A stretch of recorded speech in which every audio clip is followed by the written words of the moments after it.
To announce the winners, here is jury member Peter Evans, who has had a long and distinguished career in factual television.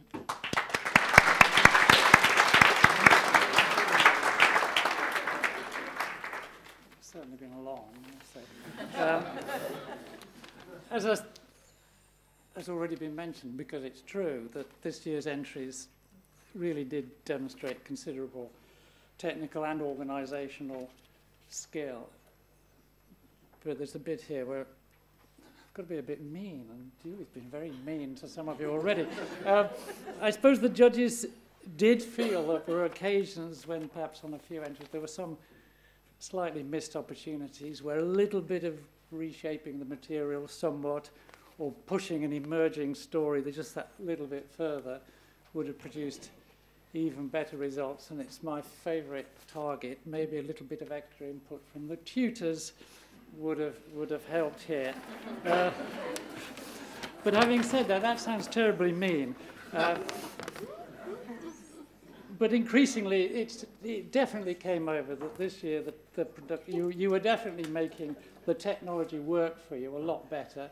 The technology available in cameras, in sound, and in editing that really helped you all to get impressive access to locations and contributors, and to successfully communicate to your audience the stories that you'd all set out to capture.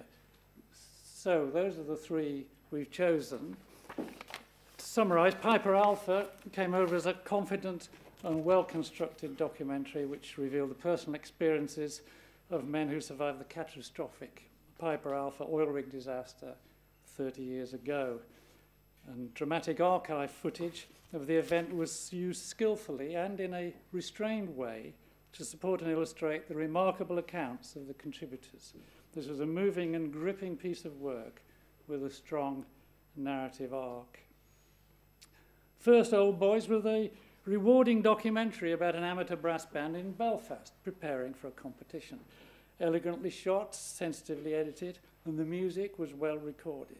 And two members of the band were featured so well that we actually wanted to know more about other players we'd seen, the young women who played the trumpet and the little boy racing around the percussion section. But no, there was a classic narrative arc, a satisfying conclusion when the band received the rewards for their efforts. Exist, Live, Rejoice was set in a Lithuanian hospice for the terminally ill, where we observed the dying residents and the staff who worked there and shared their intimate thoughts. Clearly the filmmakers had remarkable access and had clearly gained the trust of the participants. But the way you repay that trust is to do what it takes to tell their story.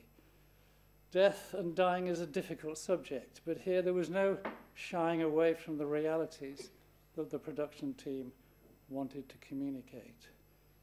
So I have the pleasure, without an envelope, to announce that the winning entry in the factual category is Exist, Live, Rejoice.